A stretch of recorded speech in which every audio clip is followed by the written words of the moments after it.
Hey there, I'm Gage Schroeder, and business and marketing are my jam. I'm here to walk you step by step through this crazy thing we call business. I'm a small town girl, chocolate eating, Diet Coke drinking mom, marketing guru, automation Jedi, and all around good time. This is your weekly dose of all things business and life, sprinkled with some fun. This is the Redefine Business Podcast.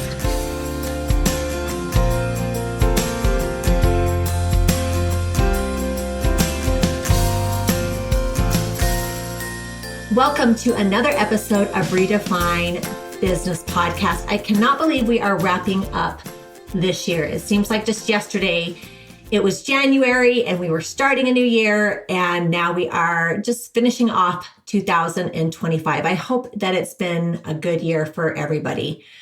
I wanted to talk to you today about something that I have been thinking a lot about lately.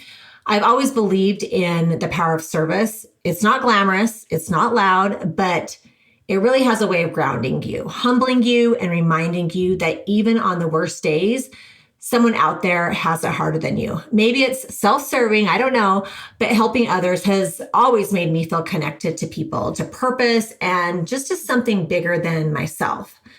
That love of serving started long before life handed me some of its hardest moments. But when my kids, it reminds me of when my kids were really little, and I volunteered with Meals on Wheels.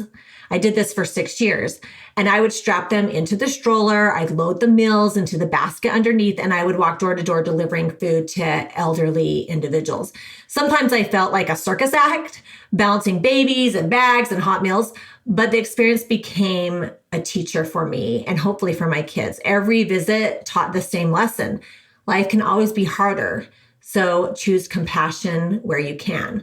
Over the years, those experiences, they led me to countless nonprofit projects that I worked with. One of the most meaningful and life-changing was serving on the board of an organization called Haitian Roots.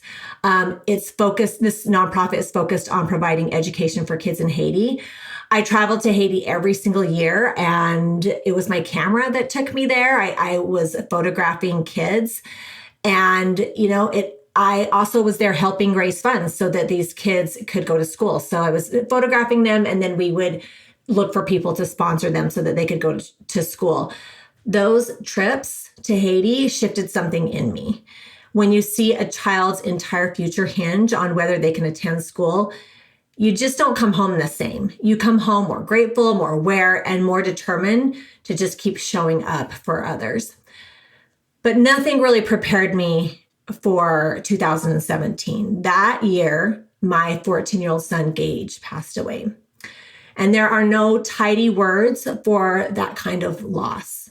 There's no way to package it neatly or make it feel any less devastating. But what happened in the days after his passing were equally sad and beautiful. We started getting knocks on our door and then more knocks. And one by one, his friends just started showing up. They were lost. They were confused. They were grieving. They were searching for comfort in the only place they felt connected to him. And I watched these kids try to make sense of these emotions that were just too big for their age. Something inside me knew immediately, like, we have to help them. We have to give them something to hold on to. One of my favorite Tony Robbins quotes says, "We only suffer when we think of ourselves." Those words took root in my heart, especially during those dark early days after my son had passed away. And I had this thought, if these kids were so overwhelmed with pain, and I knew that the best thing we could do was teach them how to channel it into purpose rather than letting it consume them. And that idea, that little seed that was planted, it became the Gage Schroeder Compassion Foundation. Over that next year, with a lot of tears and a lot of brainstorming and a whole lot of heart, we created a curriculum, a compassion-based curriculum. And it was designed specifically for teenagers and elementary age kids.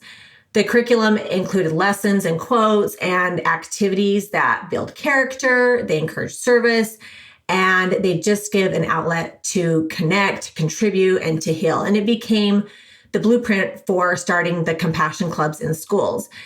It was meant to be a safe place for kids to serve, grow, and support one another. So it was such an awesome experience, and it was so healing to me. And it was so amazing to watch other people heal through serving others too.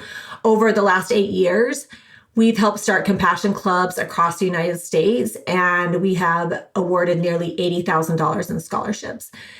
Every club, every project, every scholarship carries my son Gage's legacy forward. And every person who participates in the Compassion Club and these acts of service, they become part of a ripple effect that he never got to see, but he absolutely helped create. A couple of years ago, life shifted again for me, and I went through a divorce and I moved back to Utah where I grew up. As much as I love Utah, it took a minute for me to find my footing again. Starting over isn't glamorous, no matter how many inspirational quotes you pin on your wall. I wanted to start clubs in my new community like I always had, but I was rebuilding and everything felt just a little bit heavier than before. And then one of my daughter's friends decided he was done waiting on me, and he kept nudging me gently at first. And then with the persistence of a teenager who had clearly made up his mind that it was time to start a compassion club at the high school, eventually I said yes. Since then, we have done a bunch of service projects. We've done homeless kits, first aid kits for women's shelters, gratitude journals, and more. With every activity, I am reminded how much I love serving alongside kids.